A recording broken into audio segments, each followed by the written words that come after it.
PWD पर शोर क्यों? टेंडर बहाना है या निशाना मुख्यमंत्री की छवि को खराब करना है?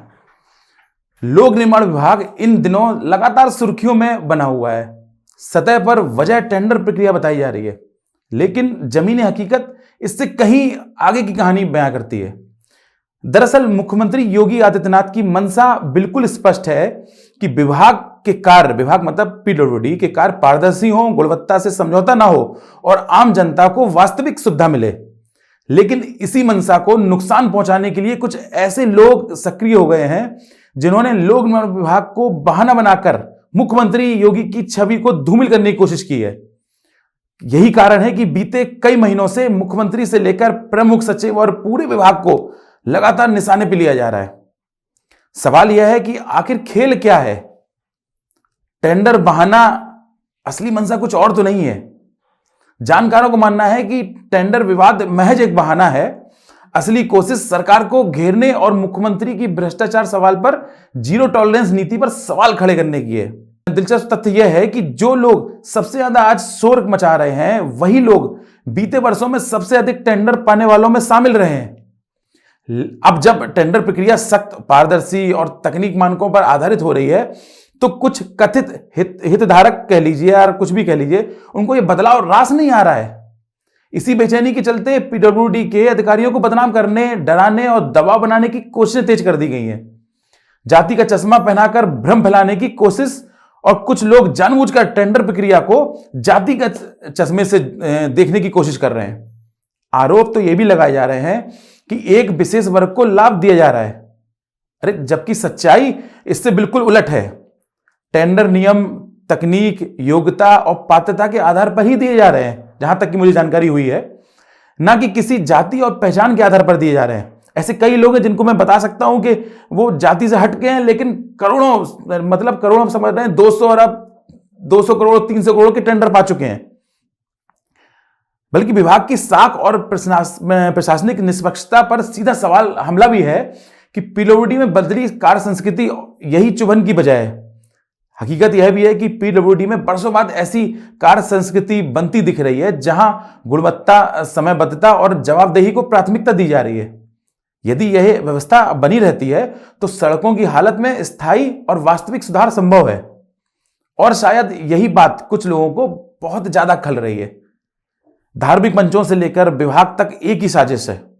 यह भी महज संयोग नहीं लगता है कि एक और धर्म मंचों पर और माघ मेले जैसे आयोजन को लेकर माहौल बनाया जा रहा है, और साधु संत के नाम पर एक साधु मुख्यमंत्री और हिंदुत्व के मजबूत चेहरे को घेरने की कोशिश कर रहे हैं।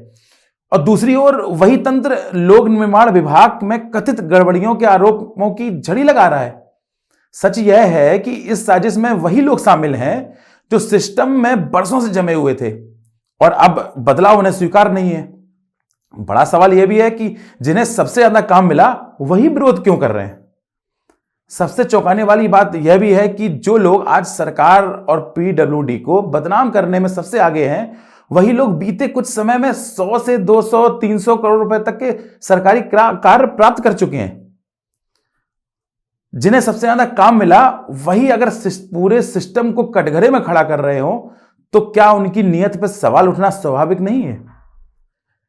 उत्तर प्रदेश ही क्यों, अब एनएच के कई काम जो मेरी जानकारी में है, उनमें 15-15, 20-20 लोग टेंडर डाल रहे हैं, जिसमें 3-4 चुनिंदा कंपनियों को ही काम मिल रहा है। झांसी का काम ले लीजिए, जौनपुर का काम ले लीजिए, ऐसे कई काम है जहां 3-4 पार्टियां ही आती हैं केवल।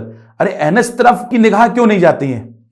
लोक निर्माण विभाग को ही घेरने की कोशिश क्यों है? क्या किसी को समझ में नहीं आ रहा है कि सीधा हमला मुख्यमंत्री पर है, केवल उनको बदनाम करने की साजिश है? अरे, आप नेशनल हाईवे जाइए, वहां भी ये सब खेल चल रहा है।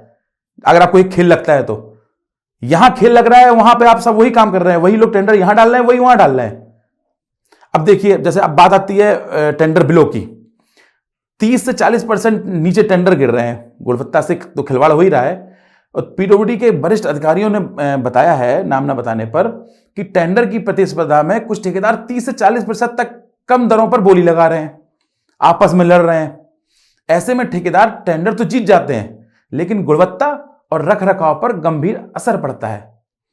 अब आप जरा समझिए कि यदि 1 लाख रुपए के कार्य की जिम्मेदारी 5 साल के रख रखाव सहित दी जाए, तो राजस्व बचेगा या नुकसान होगा भाई। लेकिन यदि हर साल उसी काम को नया टेंडर निकाला जाए तो यह सीधा नुकसान है भाई। जैसा कि बताया जा रहा है कि टेंडर बिलो जा रहे हैं, राजस्व की नुकसानी हो रही है, बहुत बड़ा नुकसान हो रहा है सरकार को। इस सब घेरने की साजिश है। यही रैकेट अब उजागर हो रहा है और इसी से बेचैनी फैली हुई है। अब फैसला आपको करना है। यह पूरा शोर शराबा सिर्फ इसलिए किया जा रहा है ताकि योगी आदित्यनाथ की बेदाग छवि और भ्रष्टाचार पर जीरो टॉलरेंस नीति पर दाग लगाया जा सके। आने वाला जो साल सत्र आ रहा है, 2027 में जो इलेक्शन आ रहे हैं, क्या अभी से तैयारी चल रही है कि किस तरह उनकी छवि खराब की जाए? खाओ पियो की नीति में अब जब बदलाव होता है तो जिन लोगों ने सिस्टम पर कब्जा कर रखा था उन्हें यह स्वाभाविक रूप से हजम नहीं हो रहा है। आज विभाग के मुखिया योगी आदित्यनाथ, प्रमुख सचिव अजय चौहान कह लीजिए या फिर पीडब्ल्यूडी के एचओडी AK द्विवेदी कह लीजिए, पीडब्ल्यूडी को सुधारने, गांव को शहरों से जोड़ने और जनता को सुगम मार्ग देने के काम में जुटे हुए हैं। अब फैसला आपको करना है, क्या सही है क्या गलत है। कुंभ नगरी प्रयागराज हो या पीडब्ल्यूडी, सब जगह जो कलह दिखाई दे रही है असल में ये कलह है ही नहीं, एक साजिश है सीएम पर बट्टा लगाने की। हम इनका पर्दाफाश करते रहेंगे, इनकी सारी काली करतूतों का। तो यदि हमारी आज की खास पेशकश, ऐसी और तमाम खबरों को पाने के लिए देखते रहिए लाइव न्यूज एक्स। मैं हूं आपके साथ अंजलि मिश्रा, कैमरा पर्सन निखिल बाजपेयी के साथ लाइव न्यूज एक्स लखनऊ।